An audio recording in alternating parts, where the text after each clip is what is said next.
Aleluya. Vamos a abrir nuestras Biblias ahí en 1 Corintios capítulo 11.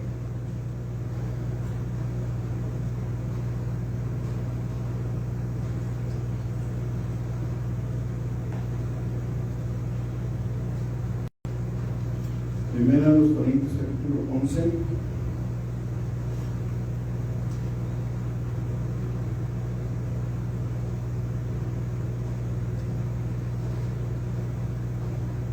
Versículos 17 en adelante. Sí, de Corintios. Primero a los Corintios 11, 17 a 32 vamos a leer.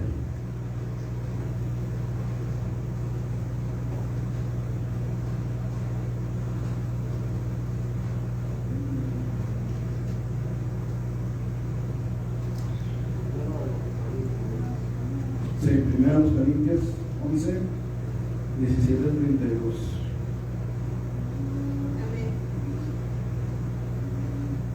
Dice la palabra de la siguiente manera: pero al anunciaros esto que sigue, no os alabo, porque no os congregáis para lo mejor, sino para lo peor.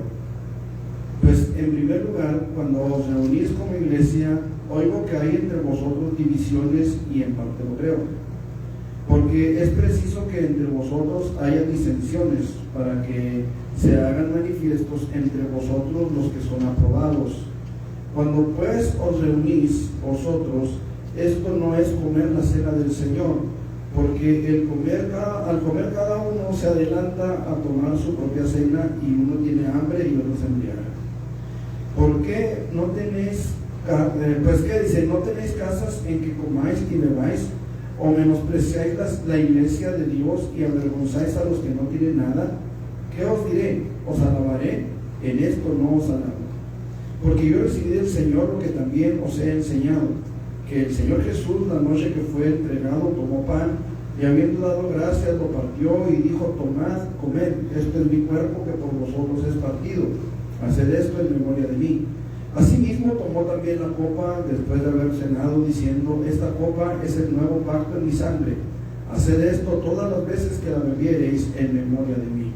Así pues, todas las veces que comiereis este pan y bebiereis esta copa, la muerte del Señor anunciáis hasta que Él venga. De manera que cualquiera que comiere este pan o bebiere esta copa del Señor indignamente, será culpado del cuerpo y de la sangre del Señor. Por lo tanto, pruébese cada uno a sí mismo, y coma así del pan y beba de la copa, porque el que come y bebe indignamente sin discernir el cuerpo del Señor, juicio come y bebe para sí. Por lo cual hay muchos enfermos y debilitados entre vosotros, y muchos duermen. Si pues nos examinásemos a nosotros mismos, no seríamos juzgados, mas siendo juzgados, somos castigados por el Señor, para que no seamos condenados por el mundo.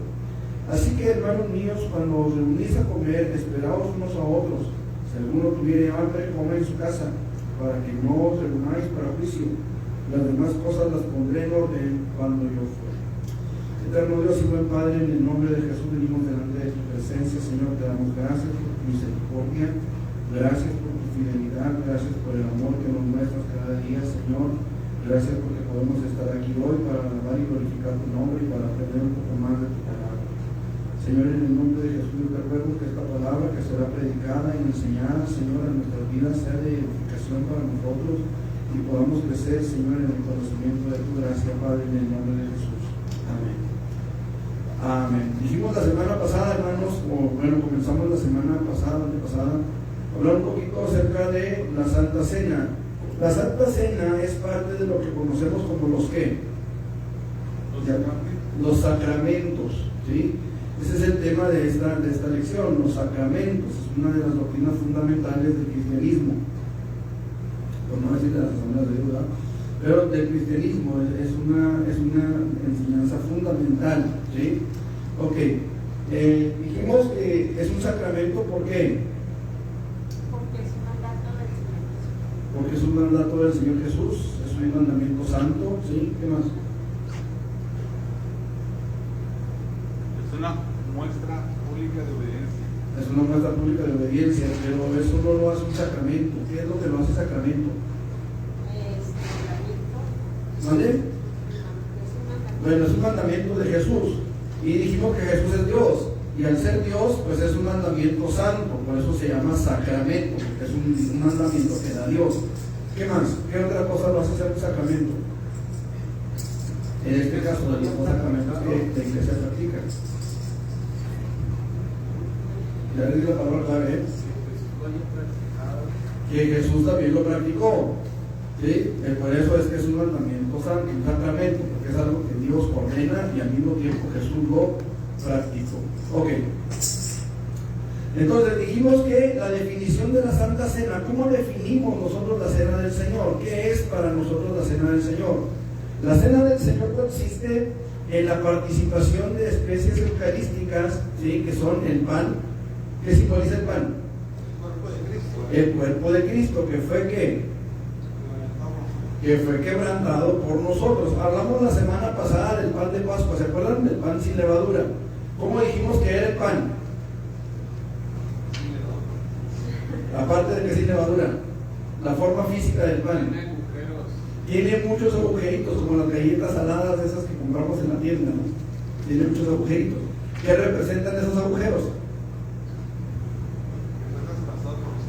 Que fue traspasado por nosotros, el quebrantamiento del cuerpo de Cristo. Eso representan esos agujeritos que tiene el pan de Pascua, ¿sí? Ok. Dijimos que fue quebrantado cuando llevó nuestros pecados. ¿En dónde? En la cruz. Primera de Pedro 2:24. ¿Qué dice?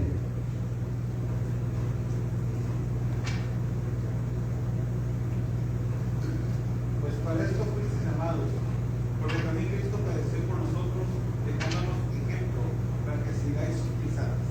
Muy bien. Y el fruto de la vid, ¿qué es el fruto de la vid? ¿Eh? El vino. ¿Qué representa el vino? La sangre que fue derramada para de esta manera sellar el nuevo pacto. Escuchen, hermano, en estos tiempos se maneja mucho la palabra pacto, ¿sí? No sé si todavía esté de moda, pero en años pasados se manejaba mucho, ¿no? Eso de los pactos, que usted pacte con Dios y que tráigase la factura de su carro, las escrituras de su casa, el reloj, la cadena, lotería, bueno, todo lo que usted pudiera traer para pactar con Dios, ¿sí? Ok. Decíamos y seguimos diciendo que el nuevo pacto, escuche, porque el nuevo pacto habla de un solo pacto, ¿sí? Y habla de un solo pacto que es el nuevo pacto de Dios para con los hombres. Quiere decir que no hay otro pacto después de este. ¿Sí me tienes que entender? No hay otro pacto después de este. Y este pacto fue sellado con la sangre de Cristo. No con las escrituras de su casa, no con la factura de su carro, no con los anillos que usted tenga, no con las joyas que usted tenga, sino con la sangre preciosa de Cristo Jesús. Esa sangre selló el nuevo pacto de Dios para con los hombres. Cuando nosotros queremos establecer un pacto entre nosotros, lo hacemos porque somos iguales, entre nosotros hay igualdad. Yo no puedo querer establecer un pacto con alguien que es superior a mí, bajo mis condiciones, bajo mis estatutos, mis normas. ¿Por qué? Porque hay alguien que es superior a mí, y ese que es superior a mí va a establecer sus normas, sus reglamentos, va a establecer sus parámetros. ¿Qué me toca a mí? ¿Le entras o no le entras? ¿Aceptas o no? ¿Lo explico? Pues cuando Dios establece su pacto, Él establece su pacto entre Él y nosotros, no nosotros entre nosotros y Él. ¿Sí? ¿Por qué? Porque Él es superior a nosotros. Entonces, esta sangre es el sello del nuevo pacto de Dios con los hombres. Son símbolos que representan, tanto el pan como el vino, la naturaleza divina de nuestro Señor Jesucristo, ¿sí? De la cual nosotros somos partícipes al momento de tomar esta Santa Cena, ¿sí? A partir de que somos lavados con la sangre de Cristo, a partir de que somos adoptados en la familia de Dios, en ese momento somos revestidos de la naturaleza de Cristo. Los símbolos que representan esto son el pan y el vino. Segunda de Pedro 1:4, ¿qué dice? 1:4.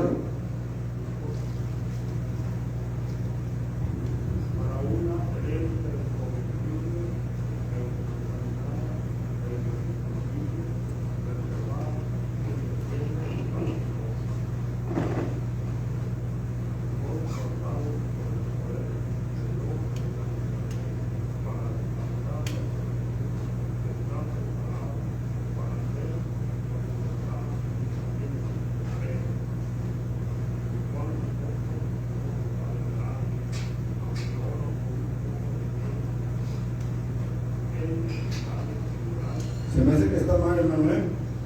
Es segunda de Pedro 1:4. Sí, dice, por medio de las cuales nos ha dado preciosas y grandísimas promesas, para que por ellas llegaseis a ser participantes de la naturaleza divina, ¿sí? Habiendo huido de la corrupción que hay en el mundo a causa de la concupiscencia. Platicaba con los muchachos cristianos del mismo de los caqueros. Digo que usted hizo un pacto delante de Jehová, diciendo: si me dieras la victoria y ganara yo la guerra, pero primero fuera de las puertas de mi casa se va a sacrificar por ti. Dije no hizo un pacto, hizo un voto. Diferente de un pacto, hacer un pacto o hacer un voto. Y él, bíblicamente, se hubiera leído que hizo un voto a Jehová. Es diferente un voto, hacer voto, a hacer un pacto. Entonces, nosotros muy bien darle de creencia. ¿Por qué? Porque Dios nos dio la victoria y ganó y todo. Pero ahí es diferente el pacto al voto. Ahora hay que ver si Dios aceptó ese voto. ¿Por qué? Porque Dios no acepta sacrificios humanos, y ese voto incluyó un sacrificio. ¿Cuál? Cuando Jefté, creo fue el que ofreció a su hija, bueno, el que ofreció a quien saliera primero. Él ofreció un sacrificio, y la que salió a recibirlo fue su hija. Y dice que su hija nada más le dijo: pues dame chance de que vaya a ver mi virginidad, ¿no? O sea, que vaya pero habría que ver si Dios lo aceptó. ¿Me explico? Porque Dios no acepta sacrificios humanos. Decían que fue acepto porque la gente, entonces Dios le dio la victoria. Ahora, yo digo es que hay una experiencia, nosotros ahí donde no supe explicarle hasta qué punto. Aparte porque era muy rápida la práctica, pero es diferente un pacto, hacer un voto, a pactar, ¿no? El que Dios es el que abre el pacto, y ese nuevo pacto, él es el rey, él es el Señor. Él no va a negociar contigo: es que dame esto por esto, y no, él es un soberano. Pero este hombre hizo un voto. Pablo también hizo voto ante el Señor. O sea, mucha gente ha hecho voto delante de Dios, pero no quiere decir que sea un pacto. El perdón también es. O sea, aquí lo que tenemos que entender es una cosa: Dios es un Dios insobornable. O sea, Dios no lo podemos sobornar con nada, ¿sí? Ahora, Dios le dio la victoria a Jefté, ok, sí, pero aquí habría que ver si Dios aceptó el voto de Jefté, o si Dios aceptó realmente ese sacrificio, porque la Biblia dice que Dios, o enseña que el sacrificar a los hijos a los dioses era abominación delante de Dios. Por eso, miren, termino con esto, para darte la palabra. Termino con esto. Por esto es que cuando José y María trajeron a Jesús al templo, ¿qué ofrecieron? ¿A Jesús o un palomino? Ese palomino o ese cordero, en el caso de la gente de más dinero, era en sustitución por el primogénito. ¿Sí me explico? O sea, Dios dijo: todo primogénito que abriere matriz es mío, me lo vas a entregar a mí. ¿Cómo entregaban los sacrificios? ¿Cómo entregaban las ofrendas? Era un sacrificio. Entonces Dios estipula un sustituto, y fíjense lo curioso, porque Dios estipuló un sustituto tanto para el primogénito como para los burros.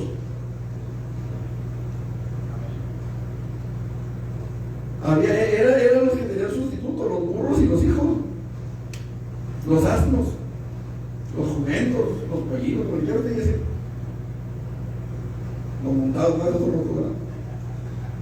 Pero los burros y los hijos tenían sustituto. Usted podía sacrificar otra cosa en lugar de sacrificar su burro o de sacrificar su hijo. En algunos casos sería lo mismo, ¿no? Cabal. Pero la cosa es esta: Dios no acepta el sacrificio del primogénito, acepta el sustituto. Acepta el sustituto. Dios lo estipula, ¿sí? Entonces, cuando nosotros vemos a Jefté haciendo ese voto, es un voto necio. Es un voto necio. Dios le da la victoria a Israel, sí, por fidelidad a Israel, por usted quiera. O a lo mejor para enseñar a que usted una lección de no andar haciendo votos a la ligera. Y para nosotros. Porque todo lo que sucedió y está escrito se escribió para nuestra enseñanza. ¿Sí? Pero Dios no acepta sacrificios humanos. Ahora, cuando nosotros queremos establecer un pacto con nuestras normas, a nuestro criterio con Dios, entonces, una de dos: o estamos bajando a Dios a nuestro nivel, o nosotros nos estamos subiendo ante Él. ¿Por qué? Porque para que yo establezca un pacto, por ejemplo, con mi esposa, establecí un pacto matrimonial y estábamos a la misma altura, somos humanos los dos, y ambos teníamos algo que ofrecer, como marido y mujer que somos.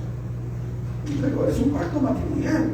Cuando usted establece una compra de un carro, usted está al nivel del que vende el carro, o en el caso contrario, usted está al nivel del que quiere comprarle el carro.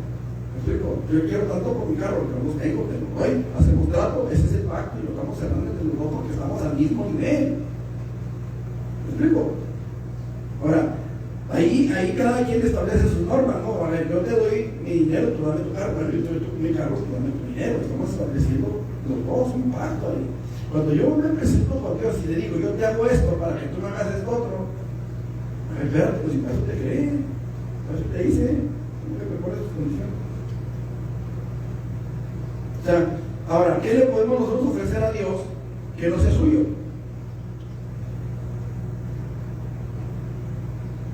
O sea, si yo vendo mi carro, el que me lo compre me tiene que dar su dinero, no el mío. Igual, si yo compro un carro, yo le tengo que dar a la persona mi dinero, no el de él. Cuando estaban mis niñas pequeñas me decían, papi, ¿no nos para comprar tu regalo? No, yo me siento mejor. Ahí en el barrio había un muchacho, un señor ya, que tenía gallinas. Y cada rato él le vendían gallinas, cada rato. ¿Saben qué gallinas le vendían? No sé, se lo robaron y se los vendían. Ese sí estaba, sí va, el que iba le vendían su gallina y él le daba su dinero por su gallina. Ese sí. Hasta que se dio cuenta de quién era el que se las llevaba. Sí. Entonces, aquí la cosa es esto, hermanos: un pacto se establece con iguales, entre iguales, ¿sí? Pero Dios, que es Dios, Él sí puede hacer un pacto con nosotros y lo establece y dice: estas son las condiciones de mi pacto contigo. Las aceptas, que bueno, no las aceptas, tienes tu calavera, es tu decisión, pero el pacto lo establece Él, con sus reglas, con sus normas, con sus parámetros. ¿Sí me explico? Ok. La Santa Cena es un mandato para todos los creyentes. Es un mandato, escuche, para todos los creyentes. ¿Sí? Ahora, ahorita vamos a ver algunas cositas interesantes en cuanto a esto. ¿Qué dice 1 Corintios 11:25? 1 Corintios 11:25.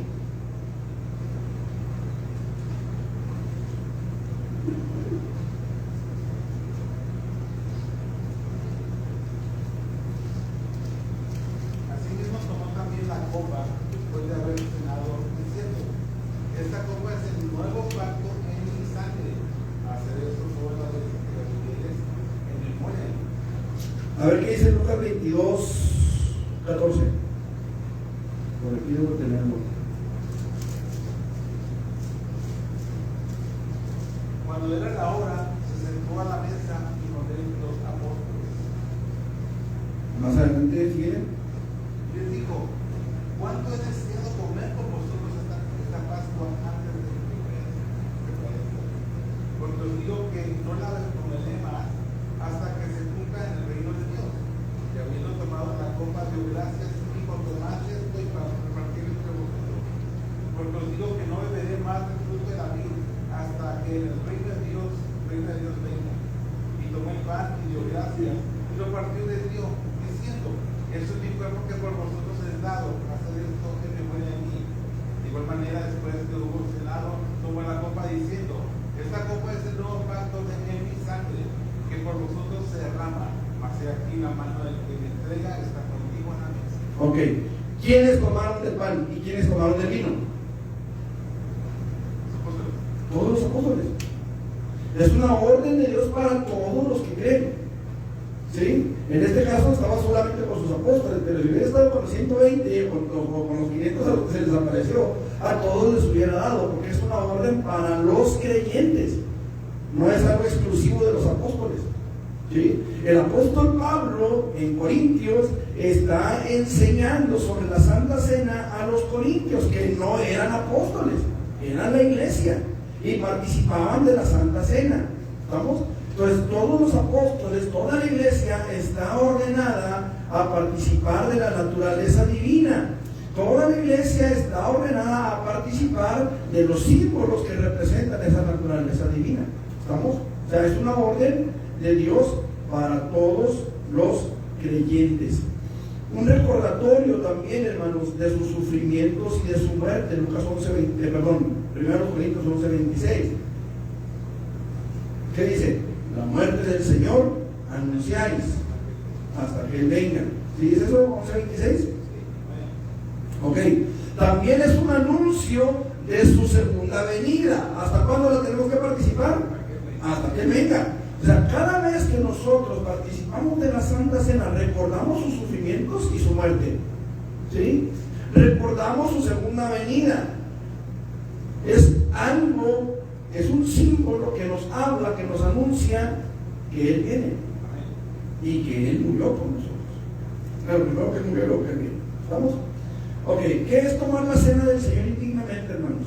Porque esta es una pregunta que es importante de responder. ¿Qué es tomar la cena del Señor indignamente? Cuando leemos el texto, o el contexto, mejor dicho, de la palabra de Dios en 1 Corintios, capítulo 11, versículos 17 al 32, observamos que el apóstol Pablo condena la forma en que la iglesia de Corintios celebraba la Santa Cena. Versículo 17, allí en 1 Corintios 11, versículo 17: pero al anunciaros esto que sigue, no os alabo, porque no os congregáis para lo mejor, dice, sino para lo peor. Entonces, aquí observamos que el apóstol Pablo llama la atención, condena a la iglesia por su forma, no por participar de la Santa Cena, sino por su forma de hacerlo. ¿Sí estamos en esto? Porque debiendo ser una celebración de comunión entre cristianos, entre los hermanos, se había convertido en una glotonería donde el que tenía hambre se atiborraba y el que tenía gusto por el vino también se embriagaba, ¿sí? Y lo hacían hasta saciarse, y había otros que se quedaban sin nada, que no alcanzaban, ¿verdad? Ya. Regularmente, hermanos, sucede en algunos lugares, ¿verdad? No en todas partes, pero en algunos lugares sucede. Por ejemplo, cuando hay, no sé, bautizos, que se hace un día de campo familiar y que regularmente se lleva comida, ¿verdad? Unos llevan lonches de salchicha, otros llevan chuletas, otros llevan frijoles, otros llevan marucha, qué sé yo. Y regularmente, en ese tipo de iglesias, o en algunas iglesias, se da ese tipo de situaciones, ¿no? Que el que lleva chuletas, pues allá está en un rincón apartado, más con los que van con él, y el que lleva su marucha allá en otro rincón, y el que lleva su panchicha por allá en otra parte, y todos dispersos, y no hay comunión. Y no hay comunión. Gracias a Dios, hermanos, que desde que el Señor me ha permitido celebrar bautizos, siempre nos vamos todos juntos y cooperamos todos y compramos todo y entre todos hacemos todo. Bueno, los que les tocó los bautizos del año pasado, del antepasado, saben más o menos de qué se trata, ¿no? Vamos y convivimos todos y jugamos todos y platicamos todos y hacemos todo todos, porque esa es la comunión que como iglesia debería haber. Ahora, en la Santa Cena, obviamente, no hay día de campo, no hay juegos de baloncesto, o de béisbol, no. Es una celebración que requiere y exige toda la ceremonia, que exige toda ¿cuál es la palabra? Se me fue la palabra de la lengua, la tenía aquí. Por ahí va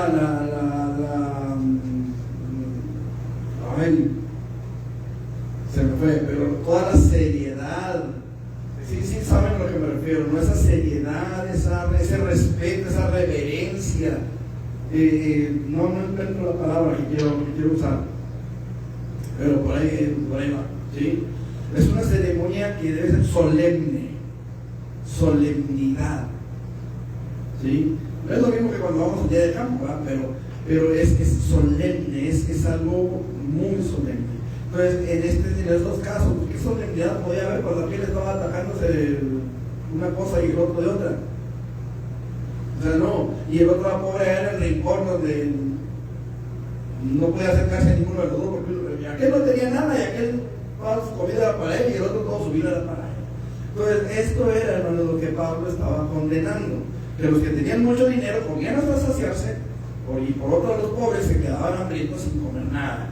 Entonces, eso no era comunión. El año pasado, se va que les pedí permiso para ir a una iglesia chiquita que nos fueron a compartir la Santa Cena. Sí. Algo que me gustó es que cuando estaba dando la Santa Cena, había la gente, ellos se fueron con pan de cocina y pollos, pero ellos mismos sin levadura. Y los jugos, vasos más o menos buenos, pero menos y jugos. Y cuando estaba impartiéndose la Santa Cena, todos se acercaron a la mesa y se sentaron. Y ahí sentados estuve leyendo la escritura en Corintios, la escritura del Señor, que es el que nos estaba viendo ahorita. Y me gustó porque así mismo se repartían el pan, todos trozando el pan, que aquellos pedazos sobre que se podía comer. Y luego cuando se vendía el vino, en este caso el uva, igual, con calma, tranquilos, disfrutando, la gente con las horas de lengua, el sol, pero la sencillez, como cada vez usted, hermano. Ahí la gente, cuando Pablo reprende a esas personas, creo que llegaron antes y no pensaron los demás como algo serio o solemne, sino se embriagaban y no fue más. Había gente que conseguía que tomar las cosas por causa otra, quizás no comían junto con ellos o iban bastante, que haya sido, pero no les alcanzaron. Yo pienso que ahí, como usted demostró, es algo muy importante en la solemnidad, saber en realidad muy conscientemente qué es lo que se está haciendo. Sí, ahora, ¿se acuerdan del pastor que vino, que estuvo aquí, que se dio la Santa Cena con nosotros, que fue que trabajó 2 años? ¿Saben de que me comentaba después de la Santa Cena que tuvimos aquí? Y me decía, nunca me había tocado tener una Santa Cena como esta, y me encantó. ¿Notaron algo diferente? ¿Notaron algo distinto de la Santa Cena? Entonces, que la presencia de Dios es maravillosa siempre. Y él me decía que nunca había estado en una Santa Cena como esta. Gloria a Dios. O sea, no hubo algo especial, o sea, fuera de lo que acostumbramos a hacer, no hubo nada. No hubo gente cayéndose, no hubo gente retorciéndose allá, como no, nada. Pero dicen, nunca me ha tocado hacer una Santa Cena como esta, me encantó, me gustó. A veces pasa lo que los de casa, a veces dejamos de experimentar ciertas cosas y los de afuera ya digo, se quedan sorprendidos, ¿no? Sucede. Pero bueno, me llamó la atención ese comentario que hizo él. No, y igual que lo que estás comentando tú, ¿no? O sea, que vas a otra parte y los de ahí a lo mejor inventas se dan, pero ok, el apóstol Pablo les explica a los corintios que el motivo de la Santa Cena es hacerlo para recordar el sacrificio de Cristo y su venida por nosotros. O sea, no era una pachanga, no era de que tráiganse el mariachi, no, era una conmemoración luctuosa, pero al mismo tiempo de regocijo porque Él viene por nosotros. Entonces, es una celebración que debe ser muy solemne, pero tenía que tener ciertos tintes, hermanos, en los cuales la iglesia estaba fallando en ese momento. Versículo 23 dice la palabra, porque yo he recibido del Señor lo que también os he enseñado, que el Señor Jesús, la noche que fue entregado, tomó pan. Y luego el versículo 24, bueno, desde ahí en adelante dice, y habiendo dado gracias lo partió y dijo, tomad, comed, esto es mi cuerpo, que por vosotros es partido. Hacer esto en memoria de mí. Aquí es donde entra el discernimiento del cuerpo de Cristo, hermanos. Aquí es donde entra el discernir por qué murió en la cruz. Porque mucha gente sabe que Jesús murió en la cruz, pero no ha entendido, porque no lo ha discernido, quiero decir. Discernirlo es digerirlo, es saber, es entender, ¿sí? Porque mucha gente sabe, sí, Jesús murió por nuestros pecados, pero ¿qué es eso? Sí, no. Es que discernir llega a estudiarse uno mismo, porque dice inclusive aquí en el versículo 27, de manera que cualquiera que come este pan o le diera esta copa del Señor, dignamente será librado del cuerpo y de la sangre del Señor. O sea, hay que escudriñarse, hay que ver, estar conscientes de que Dios es todo que te lo suprime ante Dios, porque ante Dios no vamos a tener nada. En este caso que les compartí, hermano, se está pasando. Hubo hermanas que antes de esa cena, cuando estaban leyendo este versículo, se levantaron, se abrazaron la una a la otra, se estaban llorando. No sé qué tipo de rencillas habrán tenido entre ellas, pero Dios hizo una reconciliación muy bonita. Es donde nosotros necesitamos por eso ser conscientes de que si hay algo en mí que no he entregado a Dios, hay un perdón que no he entregado al Señor, hay algo, un conflicto contra un hermano o una hermana, necesito probarme a mí mismo si realmente soy digno de sentarme a la mesa del Señor o soy un jugador más en la mesa. Entonces, es parte del pecado de Dios. Y hablando de Judas, ahorita vamos a hablar un poquito acerca de Judas, ¿sí? Ok, entonces, decía, el apóstol Pablo les explica a los corintios que el motivo de la Santa Cena es hacerlo para el Señor, recordando su sacrificio y su venida por nosotros, pero también manteniendo la buena comunión y el amor por los hermanos. ¿Vamos? Ok.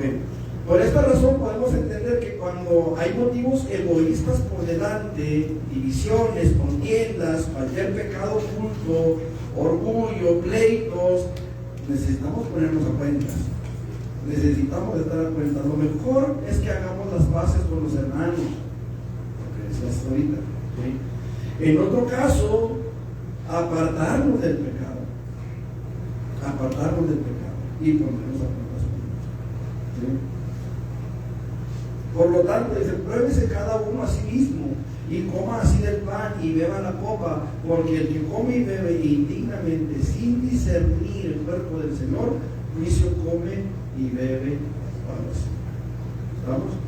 Ahí es donde entra el discernimiento, el saber cómo estoy delante de Dios.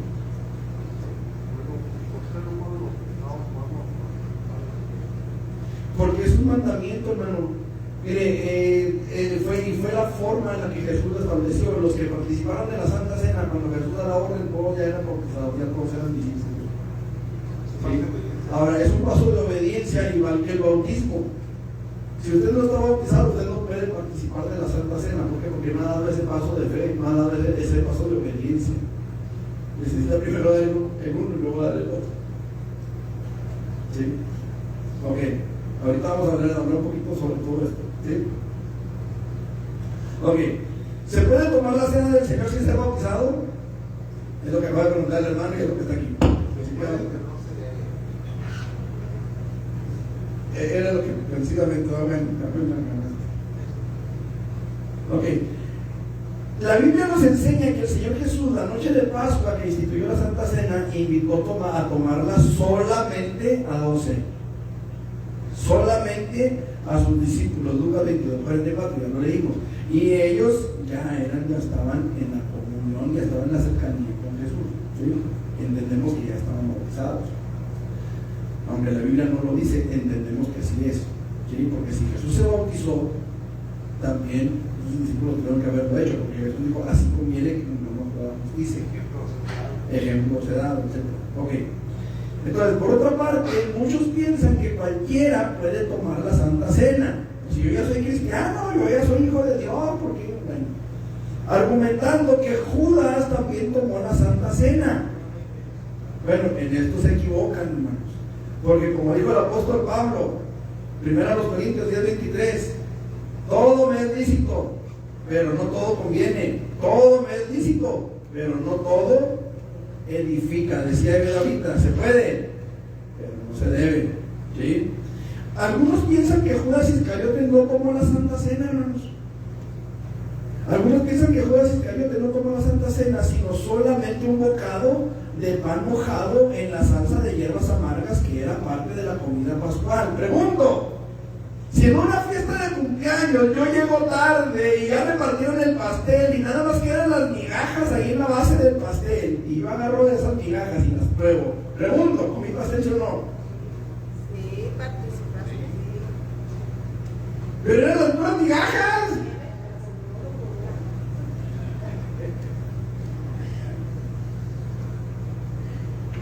Entonces, ¿podemos decir que Judas no participó de la Santa Cena? Porque nomás probó un bocado de pan mojado ahí en las hierbas amargas. Pero ellos dicen que nada más probó el bocado y entonces Satanás entró en él, por eso. Pero que no participó. Bueno, la Biblia nos dice que Judas estaba presente cuando Jesús establece el nuevo pacto con sus discípulos. Mateo, por favor, Mateo 26 del 20 al 29. Leti, ¿traes tus lentes? Leti, por favor, Marcos 14, 17 al 25, hermana Gaby. Lucas 22, 14 al 23. Mateo 26, 26 del 20 al 29. Dice así: cuando llegó la noche, se sentó a la mesa con los 12. ¿Con cuántos? 12. Y mientras comían, dijo: de cierto os digo que uno de vosotros me va a entregar. Y entristecidos de gran manera, comenzó cada uno de ellos a decirle: ¿soy yo, Señor? Entonces él respondiendo dijo: el que mete la mano conmigo en el plato, ese me va a entregar. A la verdad el Hijo del Hombre va, según está escrito de él.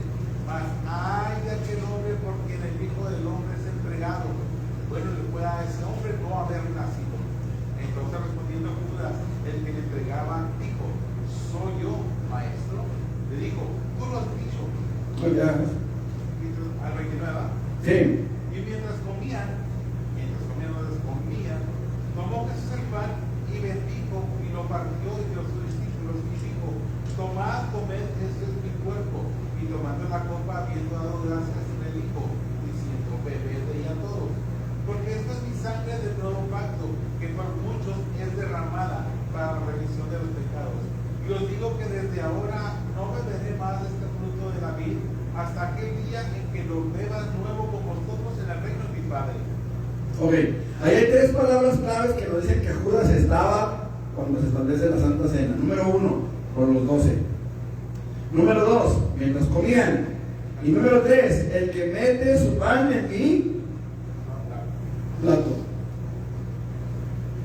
Y podemos decir número 4, ¿verdad? ¿Seré yo, Michael? ¿Por qué te haces? O sea, aquí la cosa es que Judas estaba cuando se establece el nuevo pacto. Leti, por favor. 11:25. Es Marcos 14, 17 al 25. 14, 17 al 25. Y cuando llegó la noche, vino él con los 12. Con los 12.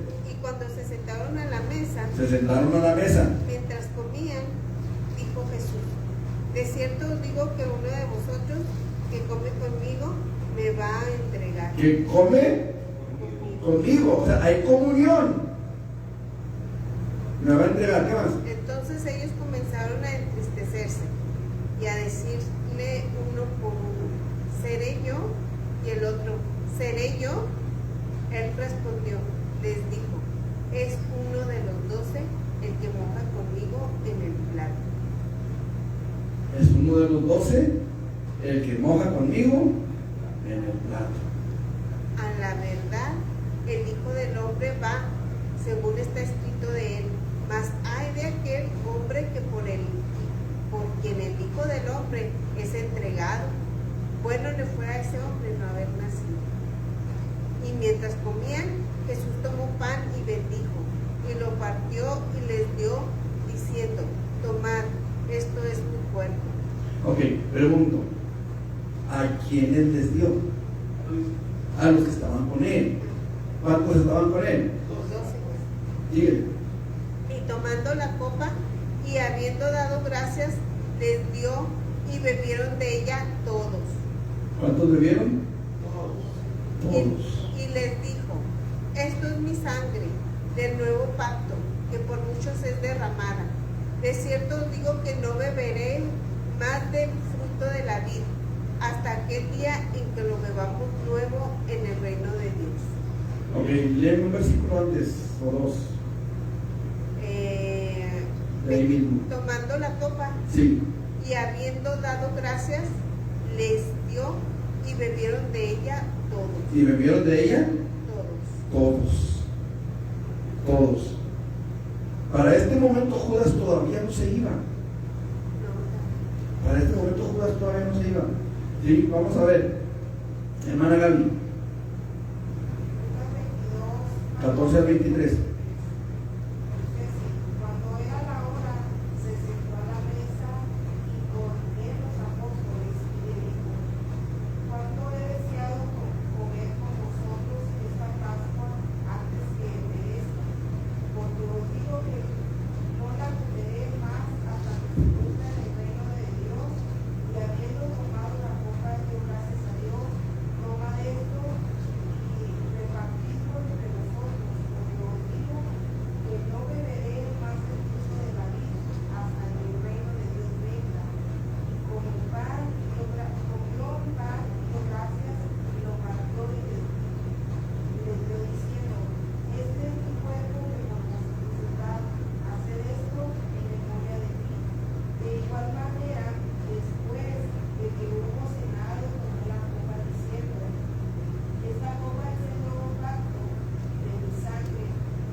Como podemos ver en estos pasajes, hermanos, la Biblia nos dice que Judas efectivamente tomó la Santa Cena, tanto del pan como del vino. Aquí hay una situación, hermanos.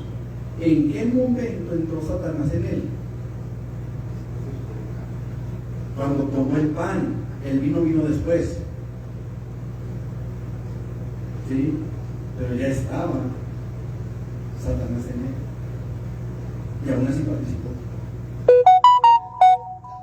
tremendo, o sea, escuchando la verdad de Jesús, escuchando su enseñanza, viendo lo que ellos estaban pensando en la mesa y participando del pan y de la copa, ahí está el chamutillo entre ellos, están bien sentados.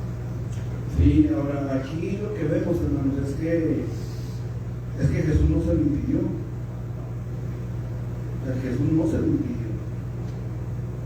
Hay quienes dicen, no, es que cómo iba Jesús a permitir que Judas contaminara la Santa Cena, que Judas, ¿cuál es la palabra? Corrompiera algo tan santo. Bueno, es que Dios nos permite tomar nuestras propias decisiones, pero lo hizo por mi bebé. Creo que es interesante, hermanos. A veces hay cosas que nos pasan de noche y a veces tienen que suceder ciertas cosas para que Dios abra nuestro entendimiento. Pero qué importante es aquí, hermanos, entender esto, que Dios le permitió a Judas participar de la Santa Cena, pero hubo consecuencias. De hecho, era un altar a Dios, donde tú estás y pongas el nombre del Señor, estás en un altar delante de Dios, estás en un altar porque Dios te la Torah, es un altar, es un altar de adoración, un altar de alabanza, un altar de intercesión. Entonces, una vez que nos refirió sobre qué más santo, qué más importante, el altar, la ofrenda que sea el altar o el altar que santifica la ofrenda. Entonces, cuando venimos al Señor, somos una ofrenda de alabanza, somos un altar de alabanza a Dios. Y este pastor, en su forma, comenzamos una congregación en el altar, suba, sea limpio, santifíquese arriba del altar. Y ahora por la gente que su forma de su doctrina es simbólico prácticamente porque la presencia de Dios es la que te santifica, la sangre de Cristo es la que te limpia, te conviene con el Espíritu Santo.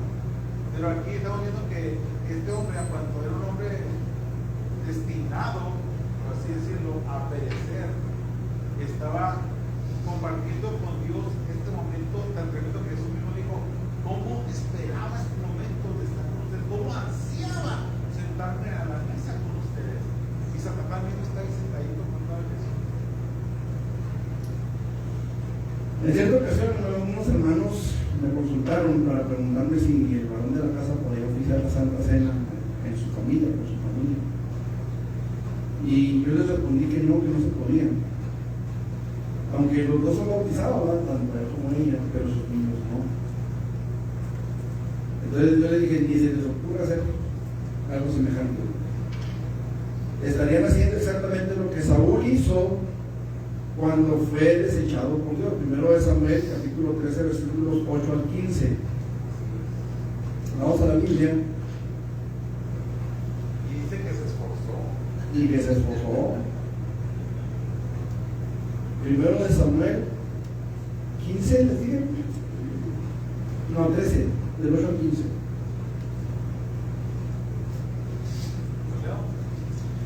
Sí. Y él esperó 7 días conforme al plazo que Samuel había dicho. Pero Samuel no venía a Gilgal y el pueblo se le desertaba. Entonces dijo Saúl, tráeme holocausto de ofrendas de paz. Y ofreció el holocausto. Y cuando él acababa de ofrecer el holocausto, he aquí Samuel que venía. Y Saúl salió a recibirle para saludarle. Entonces Samuel dijo, ¿qué has hecho? Y Saúl respondió, porque vi que el pueblo se me desertaba y que tú no venías dentro del plazo señalado y que los filisteos estaban reunidos en Micmas. Dije, ahora descenderán los filisteos contra mí a Gilgal, y yo no he implorado el favor de Jehová. Me esforcé pues y ofrecí holocausto. Entonces Samuel dijo a Saúl, locamente has hecho, no guardaste el mandamiento de Jehová tu Dios que él te había ordenado. Pues ahora Jehová hubiera confirmado tu reino sobre Israel para siempre, mas ahora tu reino no será duradero. Jehová se ha buscado un varón conforme a su corazón, al cual Jehová ha designado para que sea príncipe sobre su pueblo, por cuanto tú no has guardado lo que Jehová te mandó. Hasta ahí, está bien. Fíjense que Samuel utiliza una palabra que también la utilizó David, locamente. Cuando David hace el censo, ¿se acuerdan? Que hay mortandad por causa de ese censo. David se presenta delante de Dios y dice, locamente he hecho. Aquí no, aquí le dice, locamente has hecho. Pero David dice, locamente he hecho. Y es la misma palabra que utiliza, señalando aquí un pecado. ¿Sí? Ahora, ¿cuál fue la situación? La situación es que Dios había establecido a un pueblo, a una tribu, que estaba específicamente designada para llevar a cabo los sacrificios, los holocaustos. ¿Sí? Dios había establecido a los levitas. Ahora, Samuel, y yo me acuerdo, no me acuerdo si Samuel era levita, creo que no. Hasta donde yo tengo entendido no era levita. O si ustedes sáquenme la duda. Samuel. No era levita, ¿verdad? Sin embargo, Dios lo tenía como sumo sacerdote y como profeta y como juez. A ver, sáquenme la de la duda ustedes que tienen sus Biblias ahí en la mano. Dice en Samuel, en Samuel 1, hubo un varón de Ramathaim, de Sofim, del monte de Efraín, que se llamaba Elcana. Era Efrata, no era levita. ¿Sí? Era del tribu de Efraín, era Efrata. Entonces, aquí tenemos un tipo de Jesús. Jesús no era de la tribu de Leví, pero llegó a ser nuestro sumo sacerdote, ¿sí? Nuestro juez y el más grande entonces tenemos un tipo de Jesús. Entonces aquí la cosa es, hermanos, que Samuel se presenta con Saúl porque él era el que iba a ofrecer el holocausto, porque él era el hombre designado por Dios para hacerlo. Pero Saúl se adelanta, se desespera porque ve que el pueblo se le está yendo y decide hacer o tomar un lugar que no le corresponde, llevar a cabo un sacrificio que no le correspondía hacer, y hay un juicio por ello. ¿Sí? Entonces, aquí entendemos, hermanos, el por qué solamente los que son bautizados pueden participar de la Santa Cena. ¿Sí? Ahora, otro argumento bíblico que enfatiza que es importante estar bautizado antes de participar de la Santa Cena lo encontramos en el libro de los Hechos. Cuando los apóstoles llevan a cabo el mandamiento de predicar el Evangelio, bautizar a los nuevos creyentes, pero también participan de la comunión y partimiento del pan unos con otros. Así que los que recibieron su palabra fueron bautizados, y se añadieron aquel día como 3,000 personas, y perseveraban en la doctrina de los apóstoles, en la comunión unos con otros, en el partimiento del pan y en las oraciones. Hechos capítulo 2, versículos 41 al 42. Entonces, entendemos, hermanos, que solamente las personas que han sido bautizadas pueden participar de la Santa Cena. ¿Está bien? ¿Preguntas hasta aquí? Van 2 sacramentos. Son 2 sacramentos solamente. El de la Santa Cena. Bautismo y Santa Cena. Una pregunta, pastor. Una vez hubo alguien que dijo que no. Yo cuando regresé al Señor me volví a bautizar. Yo era bautizado, me fui al mundo, la arrastré por cuestiones del vicio y cosas así, que podía caer era muy vicioso. Se convirtió a los años de pastor de la doctrina, se bautizó, en que Dios vino a agarrarlo, se alejó de Dios, volvió y me volví a bautizar, porque tuve que volver a hacer mi oración de fe para volver a ser salvo, y me volví a bautizar. ¿Y luego? ¿Es correcto? No, no es correcto. ¿Es correcto? ¿Por qué? Porque me volví a convertir, me volví a bautizar, y yo no creo que sea algo así. No es correcto porque, acuérdense que dijimos, qué bueno que sacas este tema, para volver a reafirmar otra vez todo lo que ya hemos visto de los sacramentos, especialmente en este caso del bautismo. ¿Qué dijimos que representa en nuestro caso el bautismo? La muerte y resurrección. Muerte, resurrección, ¿sí? Ok, eso representa para nosotros. Muerte y resurrección. La Biblia dice, está establecido para el hombre que. Bueno, una sola vez. Bueno, Y después, el juicio. entonces, un doble bautizo estaría representando una doble muerte y una doble resurrección. ¿No es verdad que quieran cenar doble también? También. Entonces, los doble. Entonces, no, nada que ver, nada que ver. ¿Por qué nosotros nos bautizamos? Bueno, en mi caso, a mí me bautizaron de niño, chiquito, recién nacido, ¿no? Y por muchos años tuve mi fe de bautismo ahí guardada, porque me pidieron para muchas cosas. Claro, gracias a Dios. Pero muchos de, bueno, yo creo que a todos ustedes, menos a Jesús David, si acaso, pero yo creo que a todos los demás nos bautizaron, ¿no? ¿A usted también lo bautizaron, hermano? Sí, ¿verdad? No digo porque usted la primera convertirse fue su mamá, antes que usted. Pero el asunto es que a todos los que nos bautizaron, después nos bautizamos otra vez. ¿Por qué? Porque nos convertimos porque una convicción. Porque nos convertimos en una convicción. Lo que pasa es que cuando estaban los pequeños, nosotros no podíamos decidir. Sí, también. Decidieron los padres por nosotros. Hubo una decisión personal. Cuando nosotros ya decidimos bautizarnos y llegamos a Cristo, fue nuestra decisión. Ok, es importante, hermanos, si se les quedó, bueno, es importante que entendamos que hay requisitos para el ser bautizado, ¿sí? En el caso nuestro, que fuimos bautizados bajo una religión de los cielos, para acabarla de acabar, o sea, de eso sí podemos decir que es el reino de los cielos. Ya el chamaquito de 3, 4 años que va y dice groserías, que va y dice mentiras, ya no podemos decir que es el reino de los cielos. Ya no. Desde el momento en el que usted le dice no hagas esto y ahí lo hace, a risa y risa de usted. ¿Qué edad tenía Chavita, mija, cuando íbamos allá, cuando estábamos en Urbi? No, ya 2 años. 7 años. No, cuando estaba chiquito de pañales todavía. Que le dijo a su papá, no te vayas, vete para acá, y el chamaquito se le cae viendo así con una risa de decir me voy. 2 años. 2 años tendría. En ese momento en el que ya hay desobediencia, el mandamiento dice honra a tu padre y a tu madre. Pero pues está chiquito. Está chiquito, pero hay una conciencia en él. Sí. O sea, ahí es donde entran los padres a formarle. Ahí es donde entra la responsabilidad que hablábamos anoche aquí afuera. Ahí es donde entra la responsabilidad del papá. Los que vieron el mensaje, no sé dónde se vio ahí el mensaje. Ustedes los vieron ahí, hermano, el mensaje no se lleva allá. ¿No?